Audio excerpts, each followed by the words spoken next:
Sepanjang 2025, kinerja DPR tak luput dari sorotan publik. 580 orang anggota yang mewakili penduduk di 38 provinsi di negeri ini memang menjadi tumpuan penyaluran aspirasi rakyat. Dari fungsi pengawasan, sejumlah capaian kinerja dihasilkan, di antaranya Komisi 1, dukungan modernisasi alutsista TNI. Komisi 2, pengawasan seleksi ASN 2024. Penataan non-ASN dan pemindahan ASN ke IKN. Komisi 3, pembentukan panitia kerja pengawasan penegakan hukum narkotika. Komisi 4, pengawasan terhadap kasus pagar laut di Tangerang, Banten. Komisi 5, pengawasan terhadap kesiapan pemerintah dalam menghadapi Natal 2024, Tahun Baru 2025, dan Hari Raya Idul Fitri 2025. Komisi 6, pembentukan panitia kerja tata kelola kawasan Batam yang menggali dan mengidentifikasi permasalahan tata kelola kawasan Batam. Komisi 7, pengawasan terhadap program kredit usaha rakyat agar tepat sasaran dan membantu UMKM serta sektor produktif lainnya. Komisi 8, pembentukan tim pengawas haji tahun 2025. Komisi 9, pengawasan pelaksanaan program makan bergizi gratis. Komisi 10, pembentukan panitia kerja pengawasan pendidikan di daerah 3T dan marginal. Komisi 11, mendorong Dirjen Bea Cukai agar menjalankan peran sebagai penjaga gawang melalui pengawasan ketat di perbatasan dan lintas batas. Komisi 12, pengawasan terhadap kasus BBM Pertamax oplosan. Serta Komisi 13, mendorong percepatan penyelesaian sengketa hak cipta musik. Tapi, apakah kinerja anggota DPR sepanjang 2025 ini memuaskan publik? Pengamat kebijakan publik dari Universitas Padjadjaran, Asep Sumaryana, punya analisisnya. Kalau kita mendengar juga berbagai reaksi dari masyarakat, tampaknya memang belum sepenuhnya bisa menjalankan perannya.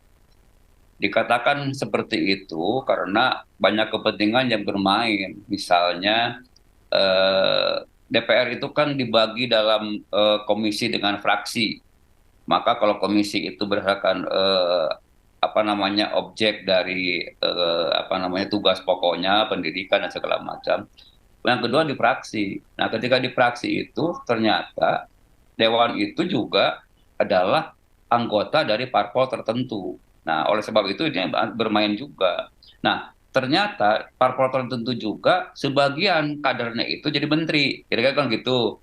Nah, ini jadi persoalan-persoalan sehingga di situ ada vested interest yang bermain. Nah, dampaknya si dewan itu lebih banyak bekerja dengan dengan kerangkeng-kerangkeng kepentingan sehingga mereka bekerja tidak dengan lugas. Nah, ini yang jadi persoalan.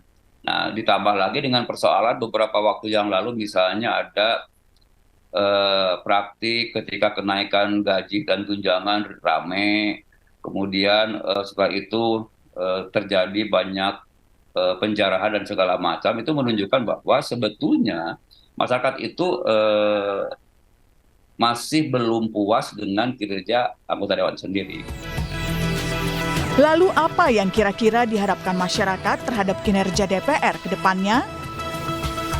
Mungkin lebih dengerin kami-kami yang rakyat ini kali ya, yang kan biar bagaimanapun kita yang ngegaji mereka ya. Jadi ya alangkah lebih baiknya kalau lebih mendengarkan aspirasi kita di medsos atau dimanapun lah gitu. Itu aja sih, Kak. Apalagi aspirasi-aspirasi yang sudah turun di jalan. Betul, apalagi yang udah demo-demo ya mungkin lebih diterima dengan baik dan dengarkan aja sih, Kak. Kurang mungkin.